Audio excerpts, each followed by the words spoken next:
എല്ലാ വേദനകളും ഈശോയുടെ തിരുഹൃദയത്തിൽ സമർപ്പിക്കുമ്പോൾ കൈവരുന്ന സന്തോഷം എത്രയോ വലുതാണ്.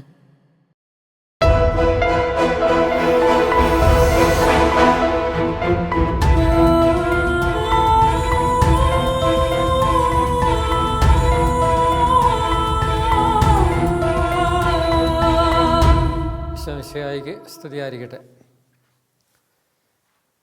വിശുദ്ധ അൽഫോൻസാമ സഹനപുത്രി എന്നാണ് അറിയപ്പെടുന്നത്. സഹനത്തിൻ്റെ അർത്ഥം ശരിയായിട്ട് ഗ്രഹിക്കുവാൻ സാധിച്ചതുകൊണ്ടും സഹനത്തെ ദൈവം ആഗ്രഹിക്കുന്ന വിധത്തിൽ ഉൾക്കൊള്ളാൻ സാധിച്ചതുകൊണ്ടും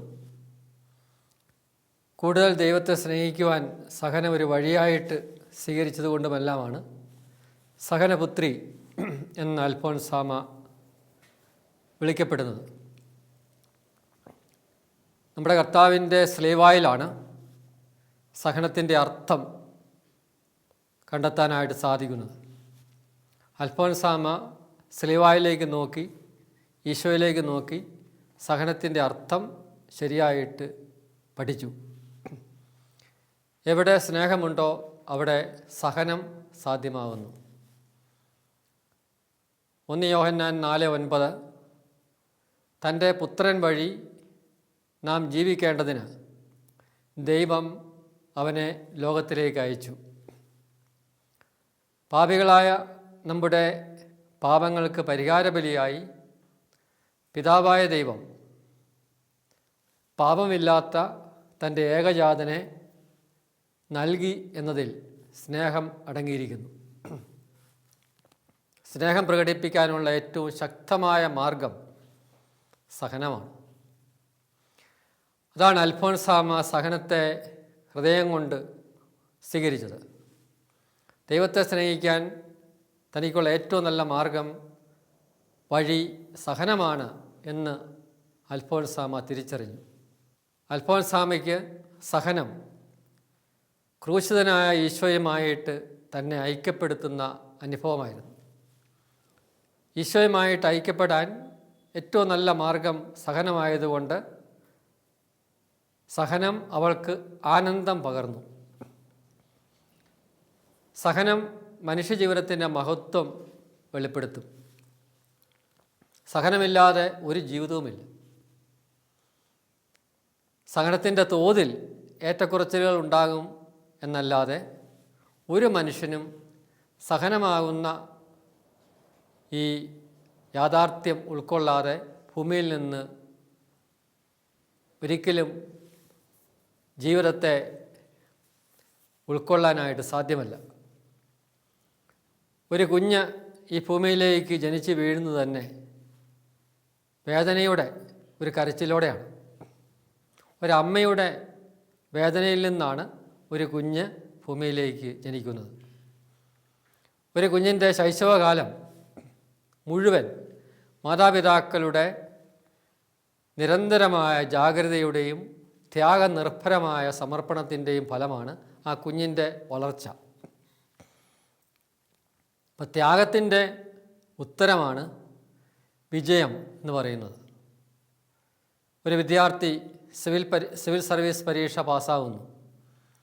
എത്രയോ ത്യാഗോജ്വലമായ ഒരു സമർപ്പണത്തിൽ നിന്നാണ് അത് സാധ്യമാവുന്നത്. അല്ലെങ്കിൽ വിദേശ രാജ്യങ്ങളിൽ പോകാനുള്ള പരീക്ഷകൾ അത്രമാത്രം ത്യാഗത്തോടുകൂടി തയ്യാറെടുത്താണ് കുട്ടികൾ ആ വിജയം നേടുന്നത്.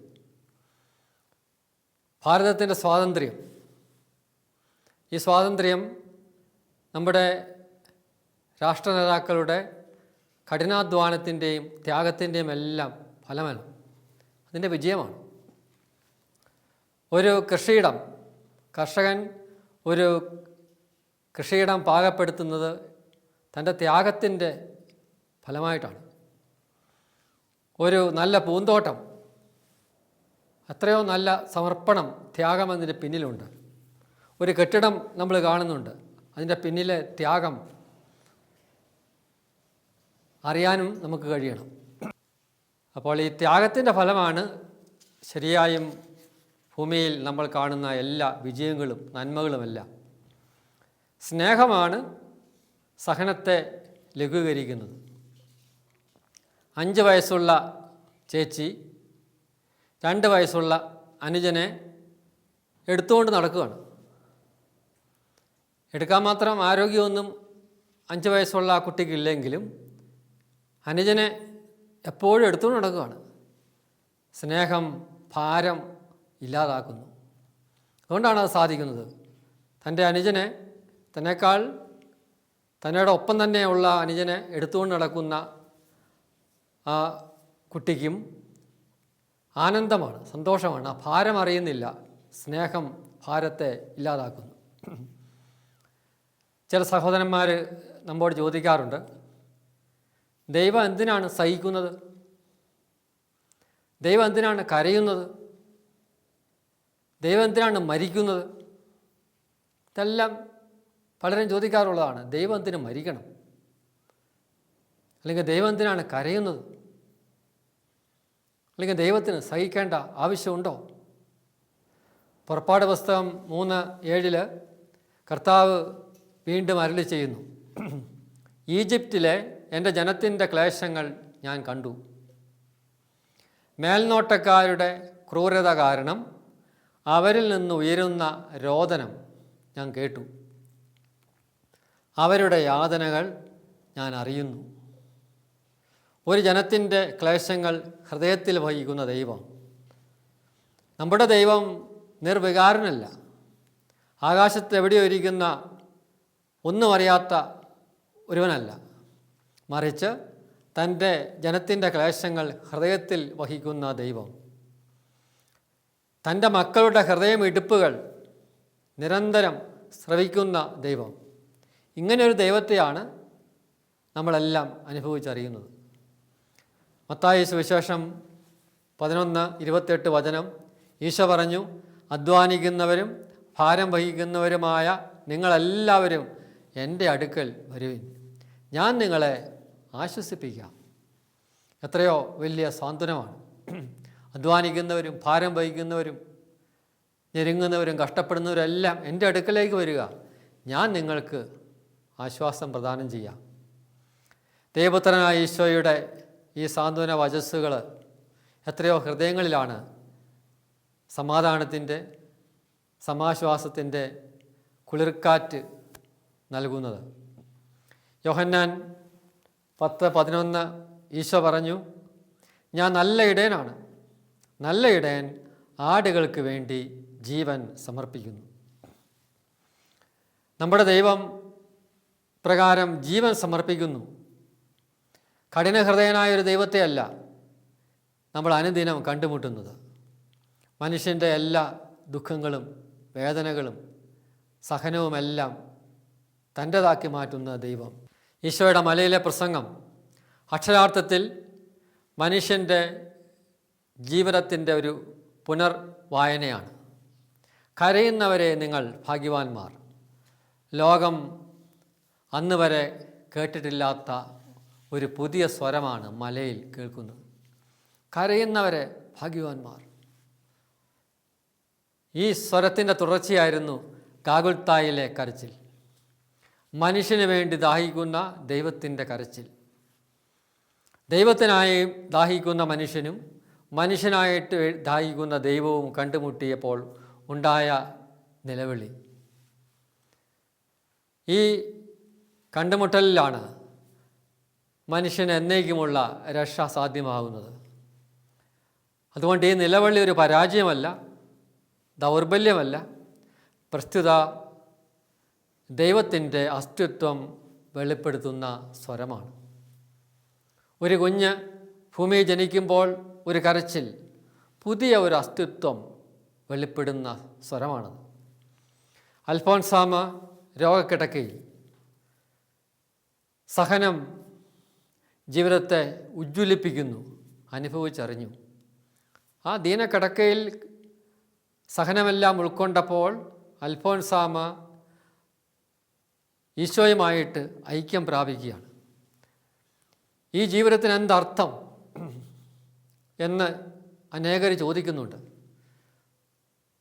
കിടപ്പ് രോഗികൾ, മാനസിക ശാരീരിക വെല്ലുവിളികൾ നേരിടുന്നവർ, ജന്മന വൈകല്യമുള്ളവർ, ഇവർക്ക് എന്ത് മൂല്യം എന്ന് ലോകം ചോദിക്കാറുണ്ട്. ലോകത്തിൻ്റെ അളവുകോൽ വെച്ച് നോക്കുമ്പോൾ ഫലശൂന്യമായൊരു ജീവിതമാണ്. ഈ ഒരു അർത്ഥം ലോകത്തിൻ്റെ സ്വഭാവത്തെ വെളിപ്പെടുത്തുന്നതാണ്. കണ്ണില്ലാത്തവരുടെ സാന്നിധ്യമാണ് കണ്ണുള്ളവരെ മഹാന്മാരാക്കിയിരിക്കുന്നത്. കരമില്ലാത്തവരാണ് കരമുള്ളവരെ മഹാന്മാരും വിശുദ്ധരുമെല്ലാമാക്കി മാറ്റിയത്. ഇത് നമ്മൾ മനസ്സിലാക്കണം. ലാസർ, ഈശോ പറയുന്ന ഉപമയിൽ ലാസർ ഒരു വലിയ സാധ്യതയാണ്. ഭൂമിയും സ്വർഗവും സ്വന്തമാക്കാൻ ലാസർ എന്ന നക്ഷത്രം നമ്മുടെ പടിവാതിലുണ്ട്. സഹനം മനുഷ്യനെ ദൈവവുമായിട്ട് കൂട്ടുമുട്ടിക്കുന്നു. സഹിക്കുന്ന മനുഷ്യരുടെ ജീവിത ബലിയാണ്, അതിൻ്റെ ഫലമാണ് നമ്മുടെയൊക്കെ ജീവിതത്തെ അർത്ഥപൂർണമാക്കുന്നത്. ഇന്ന് നമുക്കെല്ലാം സുഖമുണ്ടെങ്കിൽ, സന്തോഷമുണ്ടെങ്കിൽ, സമാധാനമുണ്ടെങ്കിൽ, ഇതിൻ്റെ എല്ലാം പിന്നിൽ നമുക്ക് വേണ്ടി ഈശോയോടൊപ്പം സഹിക്കുന്ന അനേകം മനുഷ്യ മക്കളുണ്ട്. അവരുടെ പാരാന്തികത്തിൽ ഇരുന്ന് പ്രാർത്ഥിക്കാൻ നമുക്കെല്ലാം സാധിക്കണം. അവരുടെ ജീവിത ബലി. അൽഫോൻസാമ കിടപ്പ് രോഗിയായിരുന്നു. ആ ജീവിതം കൊണ്ട് എന്ത് ഫലമെന്ന് അന്ന് പലരും ചോദിച്ചു. അല്ലെങ്കിൽ ഇന്നും ഇങ്ങനെയുള്ള ജീവിതം കൊണ്ട് എന്ത് ഫലം, അർത്ഥം എന്ന് ചോദിക്കുന്നവരുണ്ട്. അതിനെല്ലാം ഉത്തരമാണ് അൽഫോൻസാമ. ഒരു കുഞ്ഞ് ജന്മനാ വൈകല്യം, ഒരമ്മയ്ക്ക് ഒരു കുഞ്ഞുണ്ടായി, ആ കുഞ്ഞിന് വൈകല്യമുണ്ട്. രണ്ടാമതും കുഞ്ഞ് ഉദരത്തിലുണ്ടായി, ഡോക്ടർമാർ പറഞ്ഞു ആ കുഞ്ഞിനും വൈകല്യമുണ്ട്. ആ അമ്മ പറഞ്ഞു, ദൈവം ഇതുപോലെ 10 കുഞ്ഞുങ്ങളെ തന്നാലും ഞാൻ സന്തോഷത്തോടെ ആ കുഞ്ഞുങ്ങളെ സ്വീകരിക്കും. ഇങ്ങനെ പറയാൻ ഒരമ്മയെ പ്രേരിപ്പിക്കുന്നത് ഭൂമിയിലുള്ള ഒരു ശക്തിയുമല്ല, അത് ദൈവത്തിൻ്റെ ശക്തിയാണ്. അപ്പോൾ ആ കുഞ്ഞ്, അതിന് എന്തെല്ലാം വൈകല്യമുണ്ടെങ്കിലും ആ ദൈവം എനിക്ക് തന്ന കുഞ്ഞാണ്. ആ കുഞ്ഞിൻ്റെ വൈകല്യം പരിഹരിക്കാൻ പറ്റുന്ന എല്ലാ കൃപയും എനിക്ക് ദൈവം തന്നിട്ടുണ്ടെന്ന് ആ അമ്മയ്ക്ക് ബോധ്യമുള്ളത് കൊണ്ടാണ് ആ അമ്മ പറയുന്നത്, ഇതുപോലെ 10 കുഞ്ഞുങ്ങളെ ദൈവം തന്നാലും ഞാൻ ഈ കുഞ്ഞുങ്ങളെല്ലാം സ്വീകരിക്കും, വളർത്തും. അൽഫോൻസാമ മറ്റുള്ളവരുടെ സഹനങ്ങളൊക്കെ ഏറ്റെടുത്ത വ്യക്തിയാണ്.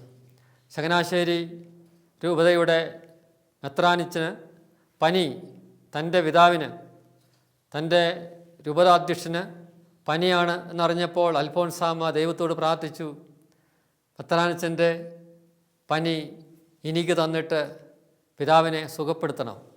പിതാവിന് ഒത്തിരി കാര്യങ്ങൾ ചെയ്യാനുണ്ട്, അതുകൊണ്ട് അതാണ് സന്തോഷം. അങ്ങനെ മറ്റുള്ളവരുടെ സഹനങ്ങളെയൊക്കെ സ്വന്തം സഹനമാക്കുന്ന ഈ സന്തോഷം കണ്ടെത്തിയ വ്യക്തി. ഭർത്താവിൻ്റെ കരൾ നഷ്ടപ്പെട്ടപ്പോൾ തൻ്റെ കരൾ പകുത്തു നൽകിയ ഭാര്യ. ആ ഭാര്യയ്ക്ക് തൻ്റെ ഭാര്യ എന്നുള്ള സ്ഥാനം ഏറ്റവും അലങ്കൃതമാക്കിയ ഒരു അവസരമായിരുന്നു ഈ പകുത്തു നൽകൽ. അവിടെ ഉണ്ടായ സഹനം മുഴുവൻ, അപ്പോൾ അനുഭവിച്ച വേദനയെല്ലാം, അതിനെല്ലാം ഉല്ലംഘിക്കുന്ന ഒരു ആനന്ദം അപ്പോൾ ആ ഭാര്യ അനുഭവിച്ചു. ഭർത്താവിന് തൻ്റെ ജീവിതത്തിൻ്റെ ഒരു ഭാഗം നൽകിയപ്പോൾ അത് വേദനയല്ലായിരുന്നു, മറിച്ച് ആത്മസംതൃപ്തിയായിരുന്നു. ഇതാണ് മനുഷ്യജീവിതം എന്ന് പറയുന്നത്. അൽഫോൻസാമ പഠിപ്പിക്കുന്നത് തന്നെയാണ്. നമ്മുടെ ജീവിതത്തിൻ്റെ മഹത്വം എന്ന് പറയുന്നത് മറ്റുള്ളവരുടെ സഹനങ്ങളിലെ പങ്കാളിത്തമാണ്. ദാരിദ്ര്യം അനുഭവിക്കുന്നവൻ്റെ ദാരിദ്ര്യം നമ്മുടെ ഒരു ഭാഗമാക്കി എടുക്കുമ്പോൾ, നമ്മുടെ സമൃദ്ധി അവന് വേണ്ടി അവൻ്റെ ദാരിദ്ര്യത്തെ ഇല്ലാതാക്കാനായിട്ട് ഉപയോഗപ്പെടുത്തുമ്പോൾ സന്തോഷമുണ്ടാകുന്നു.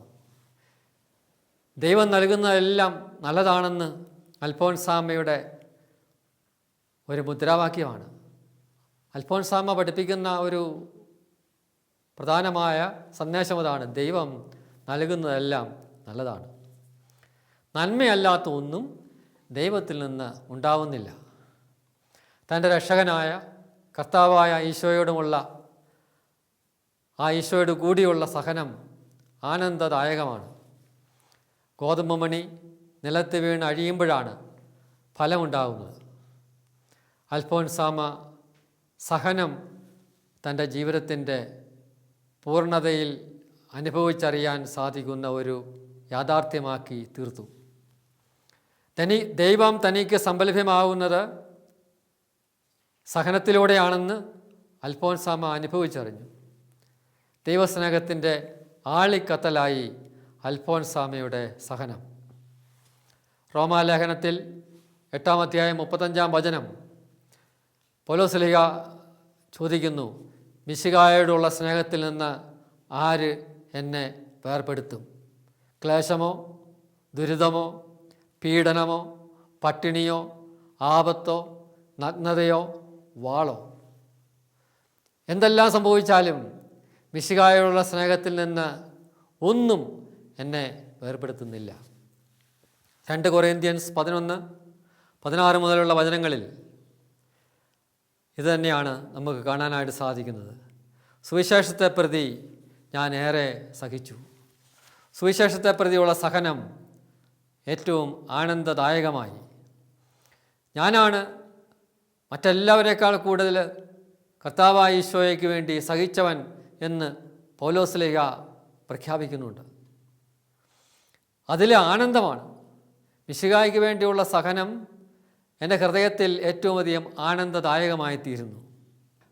ഒഡീഷയിലെ കാണ്ടമാൽ എന്ന് പറയുന്ന സ്ഥലത്ത് ഏതാനും വർഷങ്ങൾക്ക് മുമ്പ് ക്രിസ്ത്യാനികളുടെ മേൽ വലിയ ആക്രമണമുണ്ടായി. അനേകം പേര് വീട് വിട്ട് ഓടേണ്ടി വന്നു, കാട്ടിലേക്ക് പോയിട്ട് വന്നു. അങ്ങനെ കാട്ടിലേക്ക് പോകുന്ന ആ മക്കൾ തങ്ങളുടെ വീട് തീ കത്തുകയാണ്. തങ്ങളുടെ വീട് തീ കത്തുമ്പോൾ കത്തുന്ന വീട്ടിലേക്ക് ഓടിക്കയറി വിശുദ്ധ ഗ്രന്ഥം എടുത്തുകൊണ്ട് കാട്ടിലേക്ക് ഓടുന്ന ദൈവമക്കളെയാണ് ആ നാട് കണ്ടത്. ദൈവത്തിൻ്റെ വചനം കർത്താവായ ഈശോ മിശിഹ ഉടുതുണിക്ക് മറുതുണി എടുക്കാൻ കൂട്ടാക്കാതെ എല്ലാം നഷ്ടപ്പെട്ടപ്പോൾ ദൈവത്തിൻ്റെ വചനമാകുന്ന വലിയ സമ്പത്ത് കൈമോശം വരാൻ പാടില്ല എന്ന് പഠിപ്പിക്കുന്ന ആ പാവപ്പെട്ട മനുഷ്യർ, അവരൊക്കെ വിശ്വാസത്തിൽ നമുക്ക് ഏറ്റവും നല്ല പാഠം നൽകുകയാണ്. രക്തസാക്ഷികളുടെ ചുടുനിണത്താൽ പരിപോഷിക്കപ്പെട്ട സഭയാണ് കത്തോലിക്ക സഭ. രക്തസാക്ഷികളാണ് ഈ സഭയുടെ അടിസ്ഥാനമായിട്ട് നിൽക്കുന്നത്. ആ അടിത്തറയിലാണ് ഈ സഭ പണിയപ്പെട്ടിരിക്കുന്നത്. അൽഫോൻസാമയെ പോലെ സഹനത്തിൻ്റെ വലിയ അനുഭവം ജീവിതകാലം മുഴുവൻ എല്ലാവർക്കുമായിട്ട് പകർന്നു കൊടുത്തുകൊണ്ട് തങ്ങളുടെ ജീവിതം അർത്ഥപൂർണമാക്കുവാനായിട്ട് സാധിച്ച നല്ല വിശ്വാസികളുടെ ജീവിതമാണ്. അൽഫോൻസാമ പ്രാർത്ഥിച്ചത് സ്നേഹിച്ച് സഹിക്കുന്ന ജീവിതത്തെ സ്നേഹമാക്കി മാറ്റി. പ്രാർത്ഥനയിലൂടെ അത് യാഥാർത്ഥ്യമാക്കി. ഇതെല്ലാം ഇന്ന് നമ്മുടെ ജീവിതത്തെ അനുഗ്രഹമാക്കി തീർക്കുന്ന ഒന്നാണ്. സഹനം ഇല്ലാതെ ഒരു മനുഷ്യനില്ല.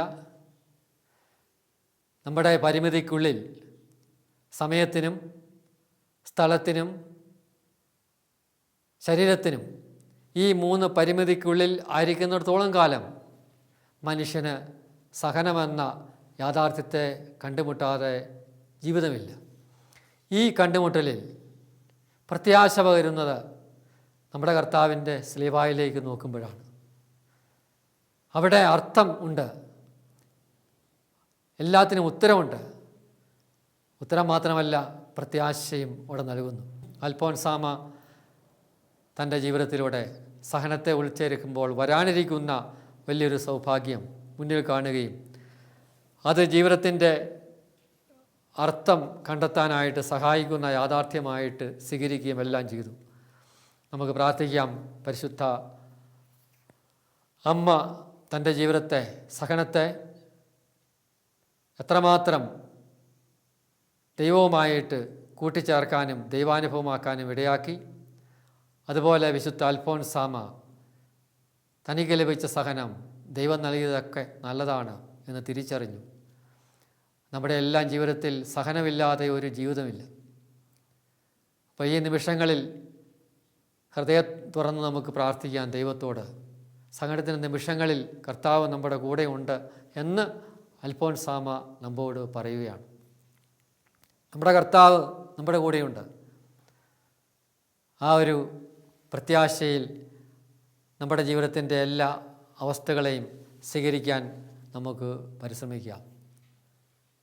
ഒരു സമയം നമുക്ക് പ്രാർത്ഥിക്കാം. കാരുണ്യവാനായ കർത്താവേ, ഞങ്ങളുടെ ജീവിതത്തിൽ വിവിധ പ്രകാരത്തിൽ രൂപത്തിൽ ഒക്കെ സഹനത്തെ ഞങ്ങൾ കണ്ടുമുട്ടുമ്പോൾ വിശുദ്ധ അൽഫോൻസാമ പഠിപ്പിക്കും പോലെ അവിടുത്തെ കരം എല്ലായിടത്തും കാണാനും അറിയാനും ഞങ്ങൾക്ക് കൃപ നൽകണമേ.